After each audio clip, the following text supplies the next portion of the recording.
If you're anything like me, then you're intrigued by anything mystical and magical. Like witches. She lives in the forest just behind the village boundary. She knows stuff that she really shouldn't, and she speaks with strange confidence about the hidden forces of the world. But something strange is going on with the witch archetype. In fact, the witch is one of the archetypes that has changed the most for centuries. The witch was one of the most feared characters in literature. She was the villain in fairy tales, she was the monster of the village, she was a demon, or at least she had a pact with one. But in today's literature, witches are heroes. They're the main character, they're on the good side. So how did the most feared woman in literature become the most beloved? Well, I actually found something shocking. To understand this transformation, we need to do some literary archaeology and go back thousands of years.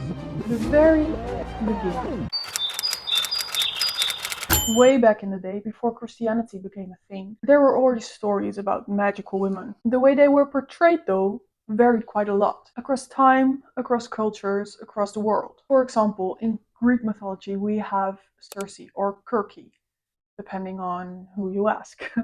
I think the C is a K, right? Like Caesar isn't Caesar, but it's actually Caesar. Anyway, Circe. Her story is told through the story of Homer's Odyssey. Circe was the daughter of the sun god Helios and the Oceanide Perseus. She lived alone on the island Aiaia, where she was just a homesteading little witch, keeping animals, caring for her plants, and just overall minding her own business. But then Odysseus lands on her island with his men, and she transfigures them into pigs. At least his men, not Odysseus himself. And I feel like she probably had the right to do this, and probably did this for a good reason, but Odysseus gets Hermes to help him to force Circe to change his men back to men, which he does. And then romance ensues between Circe and Odysseus, even though he's on his way back to his wife, but that's neither here nor there. A real enemies to lover trope, isn't it? It's one of those hot and fast relationships. They get 3 children in a year, and then Odysseus leaves again to finish going back to his wife. So let's deconstruct that a bit. So this means that Circe, who was considered a witch, had the power of transfiguration. There's also a story about her where she uses poison to transfigure Scylla into a great giant monster out of jealousy, which gives her the power of potions. And there's also a story where she just spews poison all around her. Another interesting thing about these stories about Circe is that she poisons and she transfigures out of jealousy, which makes her a bitter hag. There is many more stories about ugly, old, bitter women in Roman mythology, where those women then do heinous stuff to men just out of spite. So it is a recurring theme. And then there's also a lot of stories in Roman and Greek mythology where a person or people have the ability of divination. They can see into the future. Some high priestesses and high priests were said to have the ability to communicate divine prophecies from the gods. And these individuals had quite some political power that would help world leaders with their wars that they were doing. So people, the leaders of the countries, would go to them and ask for their prophecies, and they would base their policies upon the prophecies that they would be given. So there was a lot of power residing with the people that were giving the prophecies. Oracles, I think they were called. But of course, the world does not stop at the borders of Europe. So we're jumping over the pond to see what was going on in Egypt in this time. And there we find a different reality. One of Egypt's most important gods was a woman, and she was a witch. I am, of course, talking about Isis, who's also known as Aset. We love Isis. And people who worshipped Isis wrote some laws of justice saying that queens should have more power and honor than kings, and that husbands are subject to their wives. This is entirely the other side of the coin, entirely a different world, and we have come to know in many other parts of the world. And I often think about this. What if women were the ones that ruled the world? What if we had a matriarchy instead of a patriarchy? Would that make the world a better place? And I think it definitely would. I think men are such emotional beings that cannot make a decision without emotion clouding their judgment and always trying to show their muscles. Anyway, we're not talking about that right now. Let me not Let's move on. Isis is on the list because she was not just a god, but she also had magic. She was the most powerful magician of the gods, and she used her magic for healing, for protection, and she also revived her husband Osiris with her magic. And the interesting thing is the way that her magic worked. The people believed that magic was made through words. So if you spoke the correct words in the correct order, in the correct way, you would make magic. That means that words were very, very powerful in ancient Egypt. And they also say that Isis was the smartest god that there was, smarter than 100 gods combined, which that does pan out because she was a woman. Here we go again. But anyway, this part of the world was clearly very different. They had a very different attitude towards women and women in power. Now, let's do a speed run around the world to see how other cultures looked at witches back in this time period. In Persia, they were considered evil agents that were working hard to harm their communities. In Zhou Dynasty China, there were men and women who were shamans, and they would communicate with spirits through dance and music. In the old Germanic cultures, you had seers and wise women and oracles who were healers and had often authoritative roles in society. And in pre-Christian Africa, witches were the ones that caused harm and psychological distress to people. But they believed that these witches were doing it unconsciously, so they didn't do it on purpose. But if something bad happened to someone, it was definitely a witch. So lots of differences around the world. They could be either good or bad, they could be men or women, they could be respected or not, and often they had something to do with higher powers and the divine, divinities. We're also seeing a lot of transfiguration, a lot of premonition, and a lot of communicating with spirits. Now let's move forward and see what witches were like in the Middle Ages. Well, during the Middle Ages, Christianity came into being and spread across the world, from the Middle East into Asia, into Africa, and across Europe. And while that was happening, Islam also came into being, which also spread from the Middle East into Asia, into Africa, and into part of Europe. And that is to say that these three major Abrahamic religions were a major part of people's lives back in the Middle Ages, thus also influencing their worldview back then. Just the same as it is today, really, but then back in the Middle Ages. This is the time that demons came into the mix, because if magic did not come from the divine, then it must have come from the devil. So naturally, witches would have gotten their magic from the devil or from a demon. And the stories of the time reflected that. Witches were evil and dark. They would be cannibals, they would steal children, they were said to drink the blood of newborn babies. The interesting part, though, to me at least, is that people in the Middle Ages didn't really believe these stories. They were more of, scary stories to share at a campfire or to scare children into being good. And people didn't really actually believe that there were witches. And to believe that sort of thing would be heresy, because when the Christians took over Europe and parts of Africa, Asia, they also took over cultures that had their own beliefs and their own rituals that would often involve shamans or wise women or wise men who would have all kinds of rituals and ointments and potions to heal people, to help their community. But in Christianity, there wasn't really a place for those roles because it just did not fit with the Christian narrative. But those people were not the same as the witches that were dark and cannibals. They were separate beings. And like I said, believing in those dark witches would be a type of heresy because it couldn't exist. For example, there was this book called Canon Episcopi, and an Episcopi. And that book said that if you see a woman flying on a beast in the air at night with some goddesses accompanying her, you're probably just dreaming and just forget about it. Which sounds really suspicious to me, but whatever. Basically, what I'm trying to say, witches were just fictional in Christian Europe in the Middle Ages. And meanwhile, in the non-Christian parts of the world, there were still shamans and wise women who were not necessarily witches, but they were practicing a kind of magic. Now, during this time, there was widespread anti-Semitism. And even though people did not believe in magic per se, they did not believe in witches, they did believe that these dark things that witches did, Jews also did. So they believed that Jews would steal children, drink newborn babies' blood, and would murder people for religious rituals. And because of this belief, a huge and influential power in the world, the Council of the Lateran, issued an edict saying that all Jewish people should wear a pointy hat so that they could be easily identifiable. If you know anything about witches, you know that they wear pointy hats. And this is where that archetype came from. The witches and the Jews were considered doing the same type of thing, eating children, murdering people, and the Jewish people had pointy hats. This is how witches and the pointy hat became equated with each other. And even centuries later, not even 100 years ago, people still believed that Jewish people were performing satanic rituals and magic to harm the community, to harm humanity, and decided that they needed something to identify them by.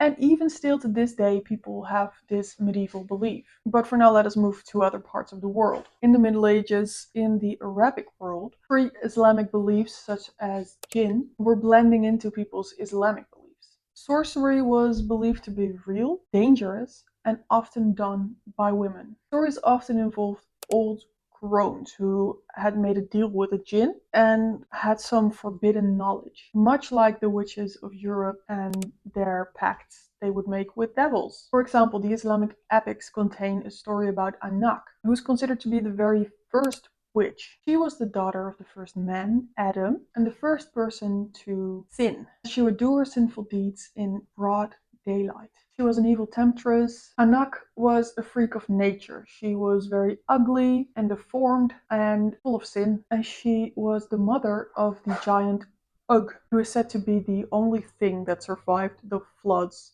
You know, the ones where Noah built an ark and took animals on the boat. Anyway, Ugg was so tall that he survived those floods. And over in Japan, we have the Yamauba, an ugly woman whose mouth takes up the entirety of her face. She can shapeshift though, and she can make herself to be beautiful, and she uses that power to lure in her victims. The story goes that she would lure people to very treacherous places so they wouldn't have an easy route of escape, and then her hair would change into snakes, which would then grab the victim's head and pull them into her mouth, and she would eat them. And over in the Americas, we have the skinwalkers from the Navajo cultures. These witches are said to be able to shapeshift and steal your face, and they use this ability to do evil. So we're seeing some things that we've seen before, like the transfiguration, and we're also seeing some new things. The witches are temptresses. They're ugly, but they can show themselves to be beautiful to lure in people. And religion changed, so the way that people were viewing magic also changed. Whereas in the beginning there were a lot of gods and there was a lot of mysticism of the world, magic was more acceptable for people. But with these Abrahamic faiths, it was not something that was considered to be a good thing anymore. And then going into the later medieval period in Europe and the New World, people started to actually believe the stories about witches. The very book I mentioned earlier, where they were saying to not believe in witches and that you're just dreaming when you see anything, that book was now starting to be used to prove that witches existed. Enter the Renaissance and the witch hunts of that period. What a time, the Renaissance. As we all know, in the Middle Ages, people were dumb and stupid, and then the Renaissance came along and people started to think again, right? Wrong.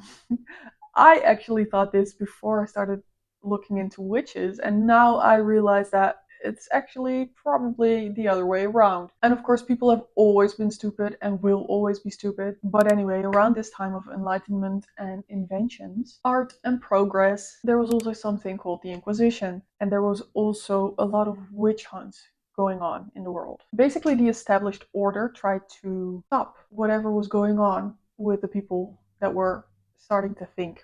Because once the people start thinking, the established order does not have as much power anymore. Basically, the government tried to fight intellectual thought, and anyone that was not a Catholic had to fear for their life, at least in a lot of Europe. If you were accused of being a witch, or if you were accused of being a Jew, you would be tortured until you confessed, and then you would be murdered. Especially Jewish people who converted to Christianity had to be very careful because they were being targeted. And while the Spanish Inquisition mainly focused on heretics and only accused a few women of being witches, in the up-and-coming Protestant world, belief in witches was booming, and so was hunting and murdering them. So what did the witch look like in the stories and literature of the time? Well, some Italian Renaissance epics have witches in them, like Alcina, a sorceress who seduces men into coming to her island, where she lives with them until she is no longer interested in them, which is when she would transfigure these men into animals or trees, much like we saw in Circe. And then there's Armida from the epic Jerusalem Delivered, who also seduces and traps men. And then there's also paintings of witches where they are being portrayed as being very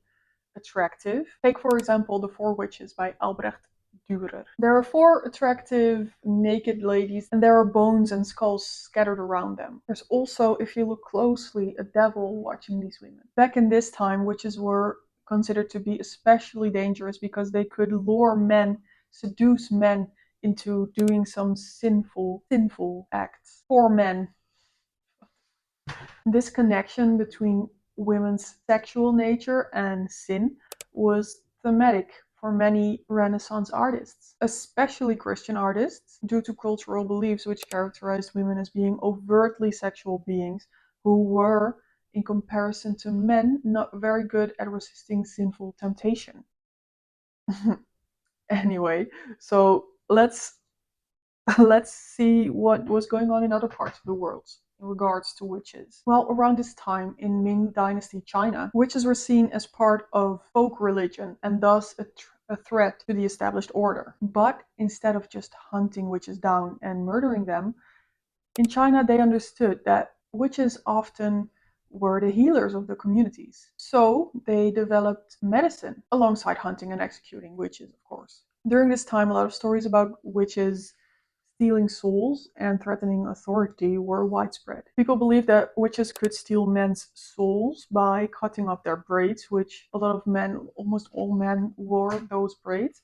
And they also believed that witches could write down your name on a piece of paper and put it in the foundation of a new building, which would then put the weight of the building on the person's shoulders. And thus, it would steal your strength. And of course, there's the usual cannibalism and stealing children and using your bones for magic that was going around. Now, over in Russia, something interesting was happening. Where in Europe, it was mainly women who were being accused, and they were usually being accused of making a pact with the devil. In Russia, it was mainly men who were accused of being witches. And witchcraft in Russia had nothing to do with the devil. They were condemning practical magic, like using grave dirt to tell the future, or using herbs to make potions. And another difference was that less than 20 people were executed for being a witch in Russia, which might have something to do with the fact that it was men and not women in Russia, but we cannot know that. It was during this time that the tale of Baba Yaga came into being as well. She is being portrayed as an old woman, but she is a bit different from the witches that we've seen so far. Yes, she could eat children, but she's also known to help children now and then. And there's not just one story about Baba Yaga, she makes an appearance in many Russian folktales. But anyway, what happened next? In many parts of the world, witches were being prosecuted and executed for doing magic. But that stopped at a certain point. So what happened? Did the witch disappear? Or was she reinvented? Well, even though the Renaissance is meant to be the age of enlightenment, there was a lot of struggle with religion and the religious powers. And this changed in the age of revolutions. During this time, there was a lot of change in the world. Governments changed from being monarchies to being republics, colonies fought for their independence, and the Industrial Revolution made the world smaller and gave people access to much more information than before. And the Industrial Revolution also changed the way that people lived very drastically. From the slow, quiet life, working on your own land, to the fast-paced, always working and not getting what you need out of it in a polluted city and living in close quarters. It was a time of intense economic, political, and societal turmoil. People became more rational and skeptical of everything. Empiricism came up, and basically the belief in witchcraft declined rapidly, leading to the decriminalization of witchcraft, and with that the witch hunts, which in the end cost about 80,000 people their lives, or at least the official ones ended. Because just because the elite stopped believing in witchcraft does not mean that it disappeared. And because it did not disappear, neither did the fear of witches.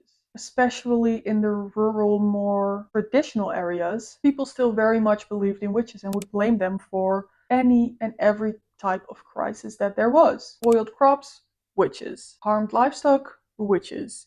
Disease, witches. And in these uncertain times, there were many crises. And because there were no official legal trials to condemn these witches, people took matters into their own hands, and suspected witches were often lynched by the community. And outside of Europe and the USA, witch trials were still being held in an official capacity. So, what did witches in literature look like during these times? Well, this is the age of fairy tales. The fairy tales that we all very much know and love today were being collected and written down during this time. The Brothers Grimm often depicted witches as being malicious and dangerous. They were often old and ugly, like we've seen before in the Middle Ages. Tales you will all know that feature witches are Hansel and Gretel, for example, in which the witch eats the children, or at least she tries to. Rapunzel, in which the witch steals a child and imprisons her for her entire life. And Snow White, in which the witch tries to poison her because she's prettier than her. These witches also often have the ability to transfigure themselves into having a more palatable appearance. The Brothers Grimm also wrote about more neutral and sometimes even good witches. For example, there's the story of Frau Holle, in which the witch punishes a lazy girl and rewards the one that works hard. And then there's this story called The Old Witch, in which an old witch rewards children for doing tasks. And I bet you already know about the witch in The Little Mermaid, who steals Ariel's voice so that she's going to fail a task and then become her servant. Well, this story comes from Hans Christian Andersen, who's also from around that time. He's written about more witches who are all asking the protagonist to do a task, which if they fail that task, there are dire consequences. The witches in stories of the time are mostly evil, but not always. Mostly old and ugly, but not always. Sometimes even being handsome queens, like in Snow White. And they've got magic ranging from transfiguration to poisons and potions. So right now we're clearly seeing the witch change a little bit. So let's see how she further develops herself. We've been talking about change in the previous era, and there were huge, huge changes in that era. But the 20th century also brought in a lot of changes in the world. Just look at the fashion of a woman in 1900 and compare that to the fashion of a woman in 1999. There's a world of difference. It's so different, in fact, that they are not even in the same realm. Anyway, the 20th century is when the first wave of feminism was. The first wave actually started in the 19th century, but it continued on in the 20th century. And women were fighting for basic rights like voting, making your own decisions, owning your own stuff, and in India's case, not having to burn at your husband's funeral pyre if he dies. If we place ourselves around the beginning of the century, we see a lot of countries granting women the rights to vote. We see a lot of schools opening to women and for women, and we see a lot of countries granting unmarried women legal majority, which basically means they could sign their own contracts and stuff. They were being considered to be an adult, which is to say that before, unmarried women had the same rights as children would have. They would be under the responsibility of their father. Around this time, they gave us stories like The Wonderful Wizard of Oz, which had a good witch and a bad witch, Brood of the Witch Queen, a horror where the witch uses Egyptian magic, Dreams in the Witch House, a horror in which a witch residing on a different dimensional plane killed many children over centuries, and Lily Wallows, where a woman sells her soul to the devil to break free from societal restraints. There was also a widespread cultural resurgence of interest in the mystical and the supernatural as a reaction to the age of rationalism and industrialism. People were searching for deeper truths, meaning, and a purpose in life. Interest in tarot, astrology, and Ouija boards grew rapidly. Secret societies were founded, shaping occult practices, and individualism and shaping your own spiritual experience became very important.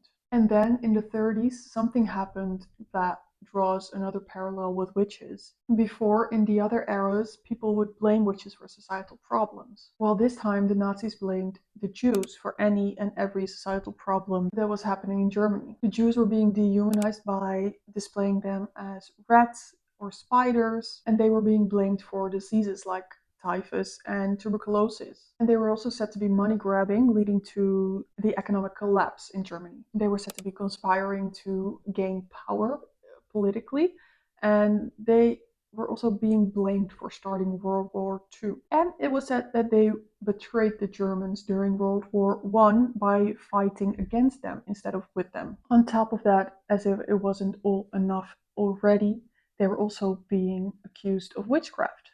They said that the Jews were vampires and that they've been using black magic for the past 3,000 years. And they also brought back the idea of Jews murdering people for their religious rituals. And yes, there's more. They also tried to blame the Jews for the witch hunts, saying that they were prosecuting German women. Well, we all know how that ended. 6 million Jews were systematically murdered by the Germans. And this happened under gruesome conditions, and it happened to men, to women, and to children. 2/3 of the Jewish population were murdered during this time. Vile. Let's move on to witches in the late 20th and early 21st century now, because that is a nicer story. Well, individualism grew even further, and astrology and tarot became even more popular. And people were trying to get back to their ancestral roots, which had been destroyed by the upcoming Christian faith and the prosecution of anything that wasn't Christian at the time. Plus, people were searching for a sense of community, having lost that through leaving the church. And so Wicca was founded. People could now practice their witchcraft openly. The Wiccans basically kicked against anything that was the established order. They left the Christian religion. They were saying that the witchcraft were probably actually onto something. They believed that there were ancient matriarchal societies, and they were saying that witches weren't bad. They were just painted in a bad light. Basically, they were very cool. In the 60s, Wicca spread from its origin in England to other English-speaking countries like Australia and the United States, where it blended in with the original cultures of those areas. During this time, we get TV shows like Bewitched, in which a witch is the wife of a mortal man and is living in suburbia. And also horror movies like Blood on Stan's Claw. This is where we begin seeing a shift in the narrative of the witch. In a lot of movies and a lot of stories, she is still a woman who has made a pact with the devil, but she can also be a normal, kind, and good person with magical abilities. And that brings us to the contemporary witch, the witch of today. From those few normal witches in the 60s and 70s, the witch grew to become a layered character that can be either good or bad. She can be the villain or the hero, and she is mostly also just a normal person. There are many examples of this, but let's start in the 90s, which is basically the heyday of the witch. We get Hocus Pocus with some bad witches. We get Practical Magic with some morally gray witches, kind of. We have Sabrina the Teenage Witch, who's just a normal teenager with magical abilities. We have Charmed, which is also a magical realism show where the witches are good and actually fighting demons. There's also Buffy the Vampire Slayer, which I did not know was a witch, but I know now. And these are probably the witches that you are thinking about when talking about contemporary witches, along with Hermione. Because since then, there weren't actually very many very iconic shows about witches or movies about witches. Like I said, we have Harry Potter, of course, but then there is not many that have seen such a huge audience. But the shows and the books and the movies that we see with witches, the witches are very layered characters, like any other character could be. They do not have to be bad. They do not have to have a pact with the devil. They are actual people. Much like women in general have become more layered in the eyes of society today, with the same array of interest and the same amount of internal life as men do. Or I would argue that women have more of that, but let's just say we are the same for now. We're taking steps in the right direction anyway. So what does the witch tell us? What can we learn from the history of witches?